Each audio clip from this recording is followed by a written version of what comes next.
Hey, we fade in now. Oh boy. What? Late okay, at OneYoungsta holding it down, bringing that StreetGeek and NERDSoul. What is up, my people? Today, coming with another wonderful episode of specials with a bit of on screen because we're having some fun talking about American Gods. Most importantly, your boy Anansi, but I'm not here by myself. Nah, coming to you live with the man. Relatively. Hopefully, sort of, metaphorically. The man, the myth, Solar Greye, back in the Deck Productions. What's up? How you guys doing? Solar Greye, the cinematic sorcerer. And so we were talking about Anansi. And I'm actually wondering, you gave me this call, is it based on the conversation that we had over at WonderCon? Yeah, a little bit. Okay. Because right. I found out that you were watching too, and you left a comment on the video. Oh yeah. And I was like, oh, you watched the show, and Anansi has been on one.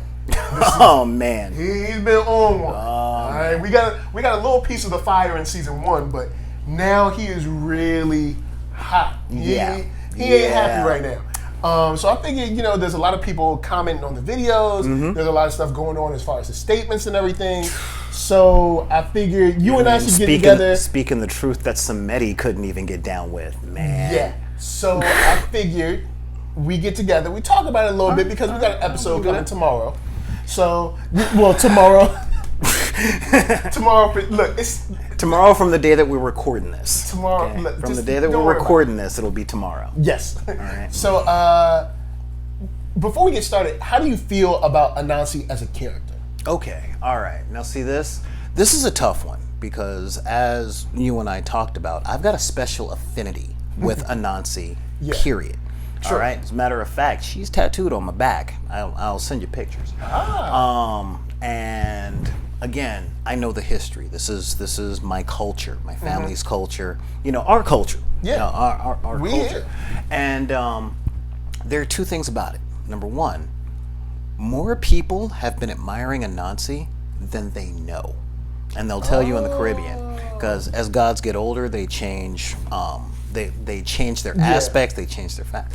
And let's just say that particular spider who stole all the stories, after a little while, he changed his skin one more time for American culture, and we all came to know him as a carrot-chomping rodent that has bad directions at Albuquerque, New Mexico. So yeah, and this is important because of the aspect of the trickster god. True. Okay, so this is now. How do I like his portrayal? Where do you want me to start? Do you want me to talk with Gaiman's writing or Orlando Jones's performance? Which one? Let's do the performance first, because I know you've also read the book, right? So see, I've never read the book, so it's good. Now you got the book and you got the non-book, so we both together. So I do read quite prolifically. So for the show first, how are you feeling about it? All right. The show, like any book-to-screen adaptation, there's going to be some changes. Yeah, there's going to be changes. But Gaiman, as a writer, has a weird place for me. Okay. I tend to enjoy the screen adaptations of his work more than I enjoy his work. Don't at me. Don't at me. It's just it's a personal thing. I mean, I've been a fan ever since Sandman, Neverwhere, Stardust. I read American Gods. I read the sequel, Anansi Boys. Yeah. And as far as the writing of the show goes, a lot of his stuff is just written to be performed. Okay. So that's why you prefer the. Okay. Yeah. That is one of the things. So, in the show itself, all of the gods are holding it down.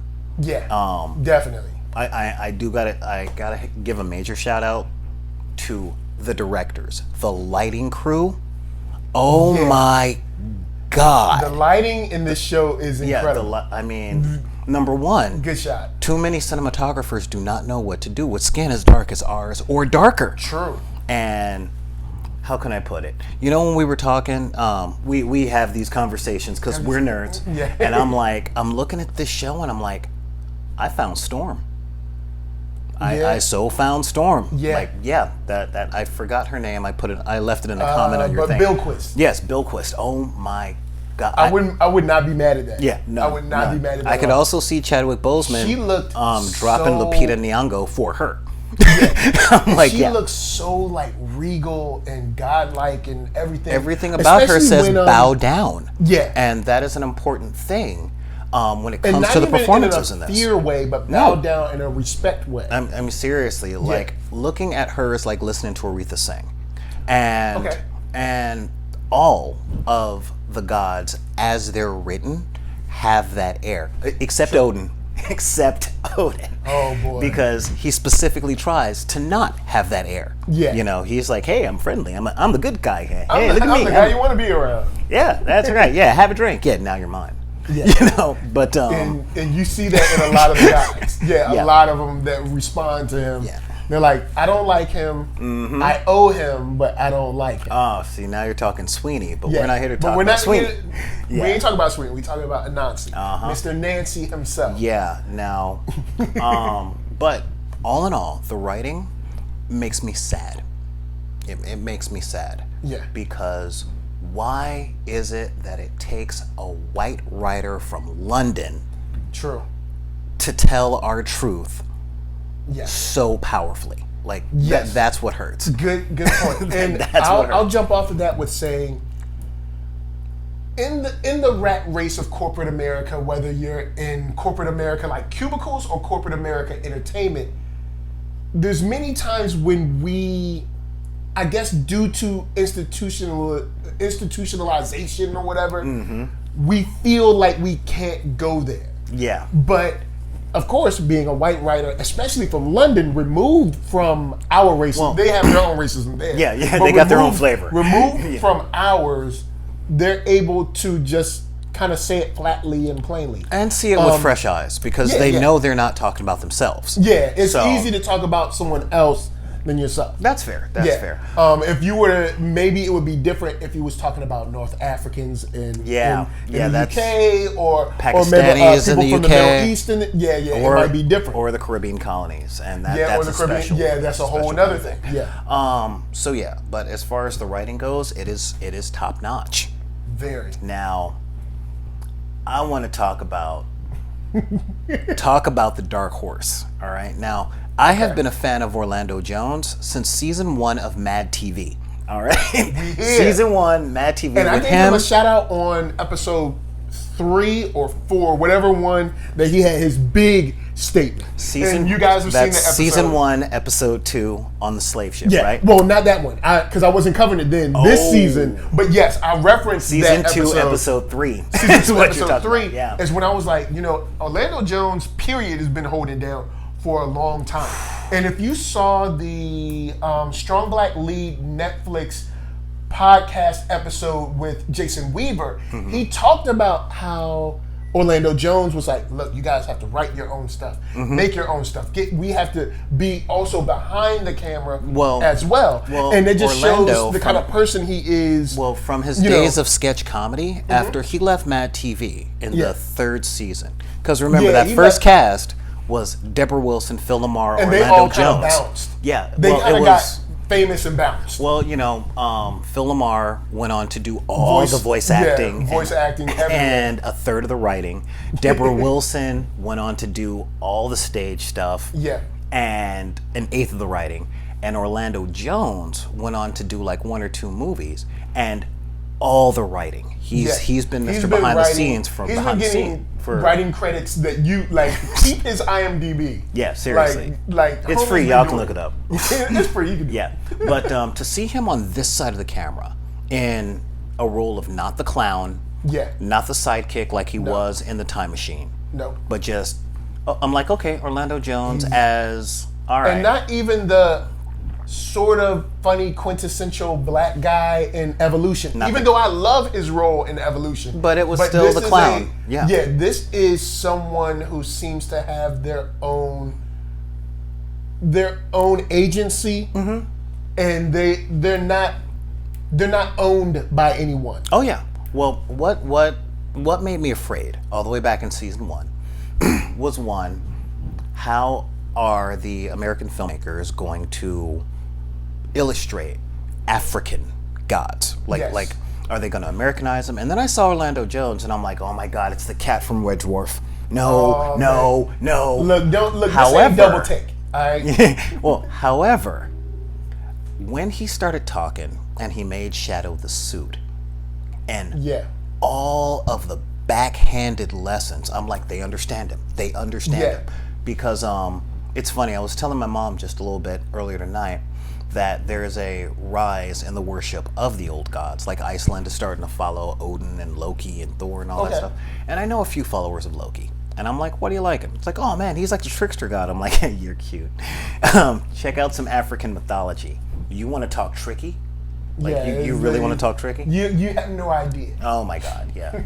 Oh man, I've been forgetting to do the production value thing, but that's okay. Don't worry about that. That's not. No, I'm back on it now. This is great. Like, one thing that I want to say about his performance is that it seems unafraid, and that's something that I can say in larger part about this show is that they're unafraid to attack and approach racism, and it's unafraid because the slave ship thing, that was kind of like a small opener. And I was like, okay, but we didn't really get anything else. Yeah. This season, Anansi is really on fire. Honestly, from the opening frame of like the first episode or the first time we meet, he's on Odin's butt about Easter being mad. Dude, the only thing that he is missing is Childish Gambino in the back singing "This Is America." That's all that's missing. Because he's just like, so this time I'm going to talk about the school to prison pipeline and how I'm mad about that and how I'm mad. And I'm just like, yeah, because he said in the first season, he says anger gets things done. And well, he says anger gets done, and so it's a family show. But I just really wanted to take some time to really talk about how he's portrayed and what he's doing, and maybe an effort in concert to get the other African gods involved. Okay. Because there is that moment where he says the meeting. Where there's 3 African gods in here. And 2 of them are talking restraint. And I love how he goes from his regular voice where he's kind of like the smooth, suave, cool guy into the African dialect kind of. And it's like, see, the realness done came out. Okay. And I love that. I'm glad that you mentioned that, because let's talk Orlando Jones's performance. Okay. He spent a good amount of time crafting his role. He has 6 different dialects in every single monologue, from Swahili to Xhosa to Caribbean to 1970s jive. And see, I've only noticed like 2 of them, 2 or 3. Well, you have him in the times where he's talking to the gods, and he's like, and I cannot have that. But then when he's talking to Shadow, and when they were in the meeting in Odin's, when they're drinking with Odin and Ibis, and he's like, here we go, Shadow, always asking the wrong questions. You better stop playing chickens with your life, boy. And I'm like, all right, he's going West African. All right, he's going West Indian with that. That's cool. But it's all very subtle performances, which is really like, it shows. And I've said this. And matter of fact, I'm gonna say this now. He needs to get some type of award for this season. I don't care what he needs to get, like performance, writing, something. He needs to get some kind, because what he's doing, he is out straight up. He is, like I said in episode 3 or whatever, he is one of the most underrated actors right now. Well, people are sleeping on Orlando Jones. I would love to say that he should get an award, but oh man, sadly, no one's getting anything after springtime. Guess a why? So that was a musical joke. Look it up.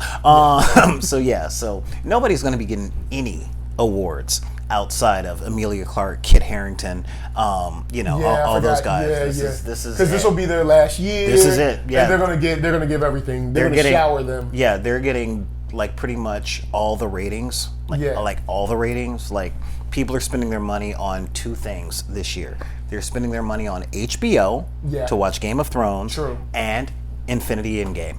That's the only thing they're spending their money on. I'll give you that. Sorry, kids. Sorry. No Christmas presents. I got to watch Game of Thrones. So, yeah. But I will say this. Orlando Jones is proving this season to be a masterclass for young actors. Because in the words of one of my favorite YouTube channels, with his performance, you might not notice, but your brain did. Yeah. And which is gonna be really hard to do the impressions. Even down to his suits. His suits are all very African in pattern and African prints, although they just look like leisure suits from the 70s. At first you'd be like, oh, this is just a normal suit, until you take that extra time to notice it. Watch Black Panther again. Yeah. And when you watch Black Panther and then watch American Gods, it's like, did they use the same tailor? No, but they used from the same class, maybe a couple of years after. Yeah. Because, But it's him being so powerful and him getting the other, or at least having the other African guys' ears. I'm real interested to see kind of like where this is going. And we'll talk about that in a second, because we've been watching each other's videos. We've been talking. Yeah. And there's some people with some comments I want to get your response to. I want to talk about some comments that have come in. One is from Anthony Quinn. Made a comment. He said, I have to say, when Anansi confronted the Egyptian Undertaker and he lost that southern drawl and slipped into his true speech pattern, very good acting. Anansi sounded and looked like he was ready to scrap. Overall, I love the first season, and this season has definitely lived up to my expectations. Okay. All right. With that said, do you think him switching his speech pattern has turned something on, at least in Bilquis? Because it seems like Bilquis has kind of been like, okay, you know what? I've been resting on my laurels a little bit. Maybe it's time for me to get into the game. Now, Ibis seems kind of like he still wants to ride the pine a little bit and kind of see who wins. All right. See. So where you at on that one? All right. Now I'm gonna put this out there. Being an occultist, him slipping into his African voice, is really, really important, because he's pulling up anger from old times. Okay. He's like, one, the nature of Anansi himself, he is a shapeshifter. And when the old African accents comes out, pretty much the spider legs are gonna grow after that point. He is getting, it's more like, I'm holding all these shapes, I'm doing all this stuff, but this is how I really feel. It literally is that don't make me get up moment from Mom. It's that whole, now you done made me get up. If your mama got to get out that chair, boy. Now, as far as him convincing Mr. Ibis to stop riding the pine, not gonna happen. It is not gonna happen, because it is not the nature of Thoth to get involved. Like, yeah, it's the god that he is. I mean, he is the record keeper. Now you still have Bast and I'm waiting for Anubis to come back, because he's only been in one episode. Yeah, you said, boy, and we saw Bast gave some healing, some of that sexual healing. But you got Bast and Anubis are somewhere. Well, Bast is just walking around chilling. Yeah, and we saw with the dog, and Mr. Jekyll. We saw that's him. Anubis. We saw him on the. I'm not thinking of Anubis. I'm thinking of he weighs the hearts. That's Anubis. Yeah. Oh, so he said, Anubis took the lady and weighed the heart, but technically that's Mr. Ibis's job. So that was kind of creative thing. Flipped that. That actor was good, and they needed him on set for longer. So, but I mean, seriously, that is when he said to Anansi, at the end of the day, they always end up on my table. Yes. He's the one that weighs their hearts. Yes. His job is also to keep records of everyone's life. That's that bird's eye view he was talking about. With that being said, how do you feel about Anansi's statement to him about kind of like profiting from this? Like maybe you don't care too much because you good anyway. Well, see, I think like this is what y'all do. Yeah. So like either way, you ain't mad. Well, see, like my people are suffering over this. You cool. Like what? How do you see that? Because I saw that as just anger. Okay. Because when he made the school to prison and school to NFL pipeline speech. Yeah. Okay, that was powerful. Oh man, which is happening. Oh man, it's proven the amount of like say suspensions or detentions or whatever that are given. We can talk systemic. We can talk systemic proven. racism in the United States, and that's a whole no. And that's one of my shows. That's one of my 2.5 hour shows. It's just that Anansi brings this up, and I'm like, and I want to make sure lays it all out. And but remember, as soon as he was done, Ibis was the first one to be like, I hear you, brother. It touched him. Good point. He felt it. He knows. He feels. But he's just like, it's not my place. That's not how he was made. And see, that's one of the things that the show doesn't really show. That the book goes into, and I've done a lot of the same studying as Neil Gaiman's done. Okay. Is that gods and celestial beings, they have natures. They don't have choice. Oh, okay. They can't do anything that's outside of themselves. You know, Anansi is a trickster and a shape changer. He's been tricking people into war since time immemorial. Ibis has been separated from everything because he's the one that knows everything. He has to record the history, so he can't be with all the knowledge, emotionally involved. Yeah, because he's there just to write it down. Yeah, when you know everything, there has to be an emotional detachment. But with that said, Bilquis looks like she's coming around. And if there's that nature thing, it looks like Bilquis is on some like, you know what, maybe I need to not only choose a side, but maybe I also need to choose a side and get a little proactive. I don't know. Because you see her connection with the young girl Ruby, and you see her statements about Jesus being a rebel, and the very intentional Jesus conversation. That was tough. That Jesus statement was important. That was tough. And me as a Christian, I'm a Christian. You guys probably know from my shows with lounging or whatever, but I'm a Christian, and she has a very good point. Like, yes, he died for our sins. Are you kidding? Jesus was gangster, by definition. You gotta remember, Jesus was also someone who flew in the face of power. He was who stood in the face of power at that time. He was the definition of gangster, bro. The apostles were thieves. Yeah. And I don't know if they were murderers, but I know that they were thieves. I know. Yeah. That one was, I believe was it? You guys will probably put it down in the comments, but I believe Peter had murdered someone. Oh, Simon, yeah. So Simon had. One of them and Judas was talking about going militant from day one. Yeah. And let's see, so Jesus is hanging out with all these thieves and gangsters. Hi, how you doing? Hey. Our door just popped open. You can just close that real quick. Sometimes it happens. It's like that. Yeah. And then, you know, and he's running around with these 12, 13s. Don't forget Mary Magdalene, you know, our woman of the oldest profession. Yes. She was a lady of the evening.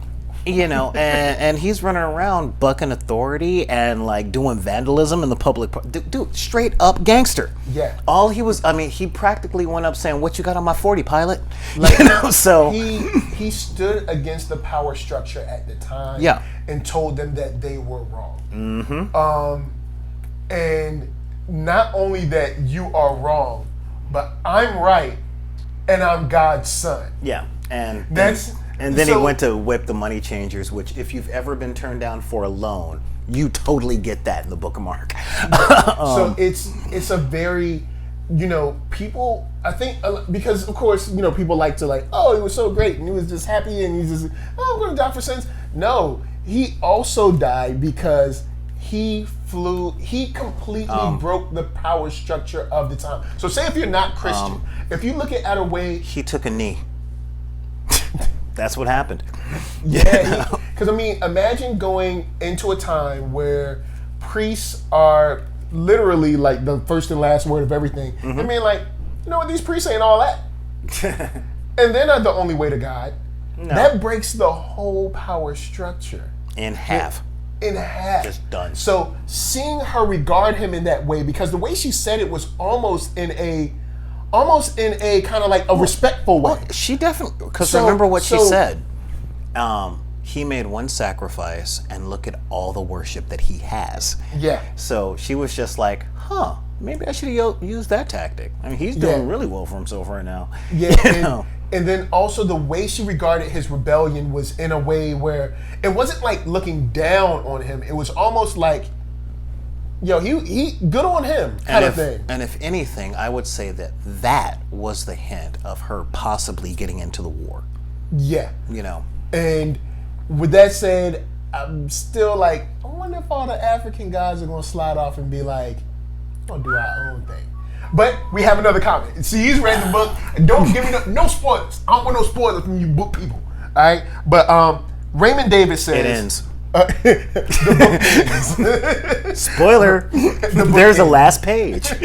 So Raymond Davis in the comments said, I agree with you. I think the African gods are starting to create their own agenda. Odin's war has nothing to do with them, but is a means to an end with killing media, technology, and Mr. World, who to me, and meaning Mr. World, to him is literally white supremacy personified. They know their former glory, and Odin knows whether he admits it or not. Odin dies from old age in a battle, new gods are defeated, black people break up with the tenets of white supremacy, and African gods win and gain back our returned back with their returned glory. And remember, they're basically gods unless they have strength, because black people have forgotten from being in Africa. He wrote a good ending. Okay. Now, I don't know if that's the ending, but he wrote a good ending. Raymond Davis, good on you. I see you writing stuff. He wrote a good ending. That's the end of the book. There it is. All right. So I got a little bit of a problem with that comment. Well, I wanted to ask you first part about the Mr. World comment. That's the problem that I have. Okay. All right. Yeah. I don't see it as white supremacy. Okay. Primarily because Mr. World. Okay, if you really look at... It's more of a Big Brother thing? Because that's how I've always seen it. Globalization. Okay? Mr. Digital Boy and what was his name? Or Technical Peacock. Boy. Digital Boy and the dude with all the eyes. Argus. Argus was Big Brother. He was already. He was eyes everywhere. But Mr. World is the spirit of globalization. One world, one government... if anything, given the current economic climate, it's closer to Chinese supremacy than anything else. But yeah, he is all about one belief system, all people, one currency, one world. He's the new world order, and that's what he's pushing for. All right. I actually talked to someone today and explained to them how to say any smaller concept of these new gods, because they are powerful. They are super powerful.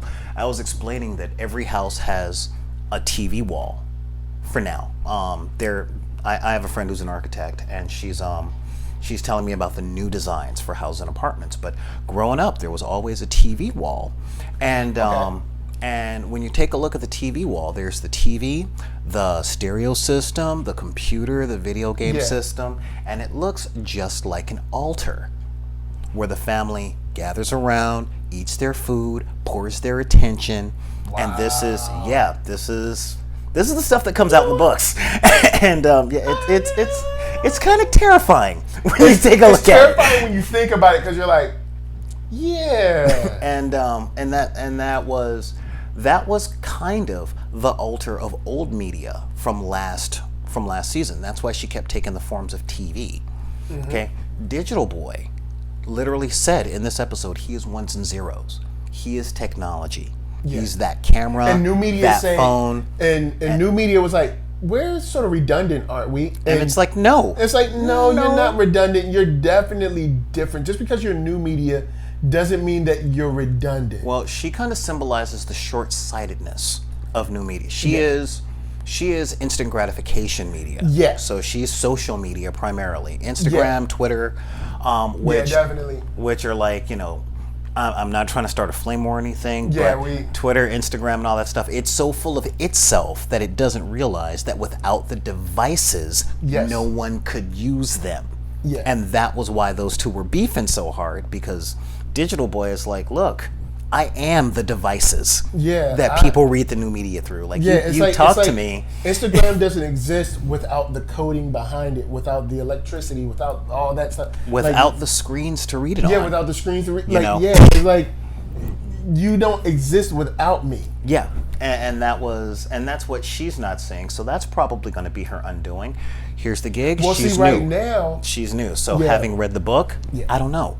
Yeah. See, you know, we saw what happened with Argus. You know what I'm saying? You just need that little computer love. So, all right. So, what do you think? By the way, I'm still mad at you for making me pull that out, because I'm like, oh, great. He's pulling Zap. You know. Yeah, that was great. When I saw that, I was just like, well, I know I had to pull for this episode. I was like, I just knew. It was just like, I knew what I had to pull for this episode. But when it comes to the African gods, do you think there's a reason for them to pull together? Do you think yes? Do you think with that being said, pull together for what? Pull together for Mr. World side, pull together for Odin's side, or pull together to be a completely separate third entity in America? Now you're into the X-Men mutants question. Okay. Because of course they should pull together. Between the three of them, passion, love, knowledge. Those are the three aspects of Africa that we're talking. So if the passion, love, and knowledge of those of African descent team up together, they actually might not even need Odin or Mr. World. That's what that scene was saying. Especially with the other African guys that I'm assuming are out there that we just haven't seen yet, or maybe they're not written about until like next season. I don't know how long or short the book is. We've met two others. We've met Anubis and do not forget Samedi. But see, a Haitian Loa, do the Haitian Loa count? Yes. As because aren't they more spirits than gods, really? But I guess, are we getting into semantics in this area? We're getting into the weeds of like semantics and all that. According to everything Neil Gaiman writes, on this thing, and you'll see it in Good Omens next season. Oh yeah.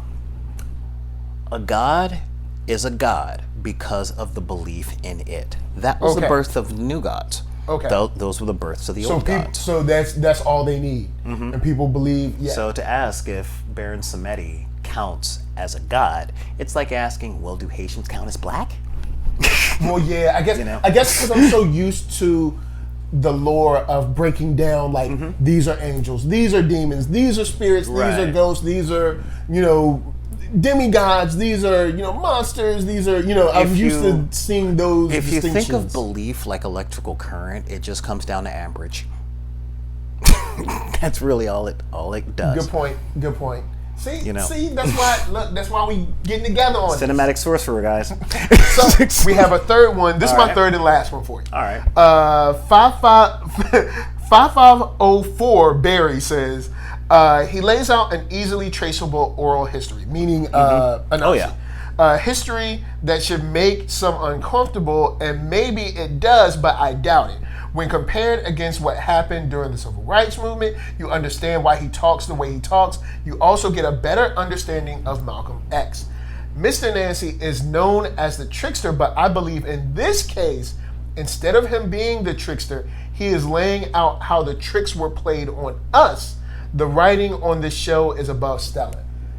What do you think about that statement? Because when you said that, I was like, so close. I was like, because that's interesting, being a god of trickery, and instead of tricking people, at least your own people, coming to your own people and be like, look, this is how they getting you, son. All right. This is how, look, keep your eyes open, this is how they got you. I like that aspect, but it's not an either or thing.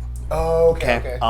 The best cons, all the best cons, all the best lies are 80% truth. Good point. Good point. If Anansi is putting down all that truth and he's just laying it down. Yeah, he's laying it down. He's laying it down like concrete. He's talking about human trafficking. He's talking about prison, school to prison pipeline. He's talking about institutional racism. He's going down the line, and it's like, and even Ibis, like you said, Ibis said, "I hear you, brother." Yeah, and so the question is, why? That is the number one thing. Why? We know why he's angry, but why is he bringing that up with the gods now? They literally are as old as dirt in their words. So why is he having that conversation with them at that place at that time? That's the trick.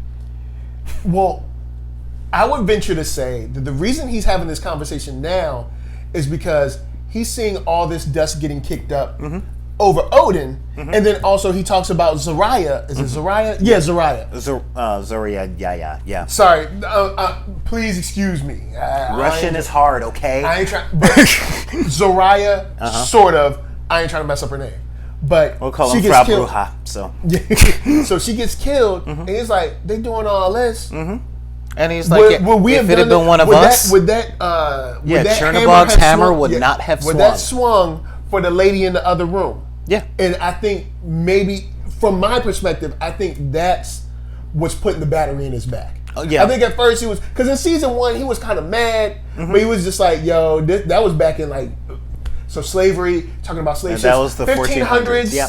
1600s, maybe, probably 1500s, depending on when. And then what he part of the starts slave trade you want to talk about? Yeah, and because that's another thing. They want to talk about America as a country. We know the age of the country. We're not talking about that. We're talking about the slaves that happened before America established itself as a country. He mentioned the Dutch. So we're talking about the late 1300s, early 1400s, because it specifically was the Dutch. Yeah, he did say the Dutch. Yeah, you're right. Yeah, so it's at least that's how I see it. It's like, so the question we're doing all this for y'all, and you want us in with y'all. Yeah, it's like, and my people been doing whatever. And that's the thing. It's like we need to do our own thing. So the question is, why is he talking to them and venting to them about the past 3 years now? That's the question that's got to be asked. When it comes to any trickster, be it Anansi or Loki or Coyote, always ask why. Why is the question? You know, and that's the whole thing. And because he seems like a straightforward guy to me. That's part of the trick for this situation, and that's part of the trick. That's the thing. Again, a trickster wouldn't be a trickster if you didn't believe him. Well, here's the thing. You know how I feel like it's one of those things like people be like, yo, you know I be tripping, you know I be lying, you know I be playing. But about this, I'm for real. And I think that's like, this is a situation where he's like, I know I'm a trickster, but this thing, like I said, my people, this thing right here, I don't play with like it. I said, 80% truth. So it's like, I ain't playing. All right, but when you start, I got my eye on you. I know you ain't playing. I know you ain't playing, but you're gonna. Cool. You're gonna. Now, we got 3 more episodes left. Yeah, painfully. 3 more episodes left. What happened to the 13-episode season? Seriously. Yo, I'm not mad at the 8 episodes because it forces people to get to it. Okay. I can see where you're going. But I do like the 10 that FX would do. Yeah. 10 seasons, cool. That's very BBC. But also 3 episodes is very BBC. So yeah, like 3 episodes. BBC just does whatever they want to do. But one thing I like about BBC is that BBC still has a great handle on the miniseries, which I think America has lost. And I'm like, yo, they're less capital. Yeah, but sometimes it's not supposed to run for 8 seasons. Yeah, no. Sometimes you have a dope idea for like 16 hours. Beginning, or you have a dope 10-hour story. Yeah, and beginning, this middle, would be end. Amazing. But of course, But then there's the commercial deals, the syndication. It comes down to commerce. But BBC is owned by the British government, so they're not in it for the money. Yeah, true that. True that. Yeah, I mean that's so that's politics, that's industry stuff. That's a whole other thing. So, where do you think Anansi and the gods end up at the end of this season? End of this season. At least season. The African gods. Where do you think they're going? Because I know where I think they're going. I'll wait for you. Honestly, I don't think Bilquis is going to make it. Wow. Yeah, I think they're going to try and use her in a honeypot way, and she's going to get found out and killed. Wow. Quote, every king needs a queen. So I don't know Well, where they're pointing they her. were looking real royal when she was sitting down Oh, don't and get me Anansi wrong. was standing It is behind her. very bow down. I was like that was looking real royal right there. Anansi, she kissed him and everything. I was like, look, we got our royal court right here. But 2 scenes later, he's kicking it with Odin, drinking beer that Ibis made. So what's the trick? Especially versus Odin, that old trickster. Yeah. See, It's so yeah, that's what I'm saying. So it's wheels within wheels. it's tough. Yeah, For it's a me, tough one. I think by the end of this season, the African gods have split off into maybe not a Switzerland way, but in a way of like, we need to figure out what we gonna do. Because Kind of like the this mutants. ain't particularly our war. Kind of like the mutants did in Civil War. Yeah. Kind of like, no, we're over Basically here. because we're Marvel over here on Utopia. Basically because Marvel was getting ready to set up their own thing, but that's a whole other thing. Yeah. But yes, Civil War is worth reading. Secret War is worth reading. You can skip Civil War 2. Different House subject. of M, but that's a whole other thing. That's a whole other thing. We don't want to start talking about comics. Yeah, because I know you're Marvel, I'm DC. So comics is convoluted. Yeah. I'm not DC unless we're talking Justice League. Anything outside of that, I got some reading for you. All right, okay. Because I tried some solo titles, but I've always liked. Gaiman Justice started in DC. You read Sandman, right? Yeah, I know. Yeah, you're back in the old Vertigo days. Vertigo, I don't count. Well, Vertigo is DC, but it's like that's a whole nother. When you get into like John Constantine, Swamp Thing, those guys are cool. Like those are, but it's just like. So yeah, I don't do DC except for Justice League, Constantine, Swamp Thing, Sandman. But when you look at the other books like Birds of Prey, Flash, I've never really liked Flash on his own. I've never really. I'm wounded. There's only a couple of books where I've liked Flash on his own. Blackest Night is a great story, but outside of that, Green Lanterns, I've never been a fan of them. I would say read the Mark Waid run. The Flash from 1994 to 2001. Dang, that's a pretty solid run. It's also Mark Waid, one of the most solid writers in comics. True. The man who gave us Kingdom Come.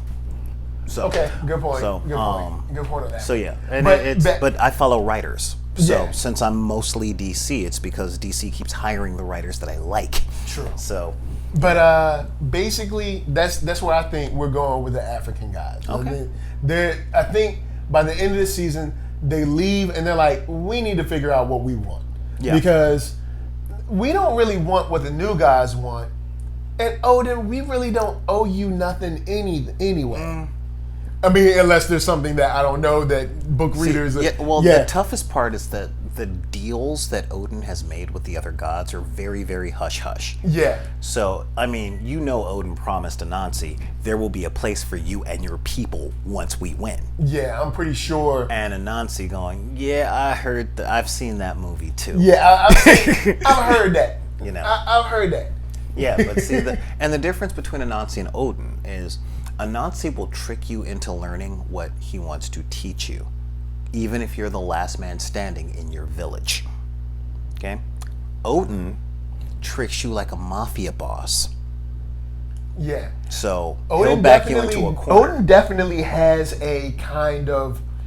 It's weird because you see him play and everything, but then you see how he had Laura before she killed Argus.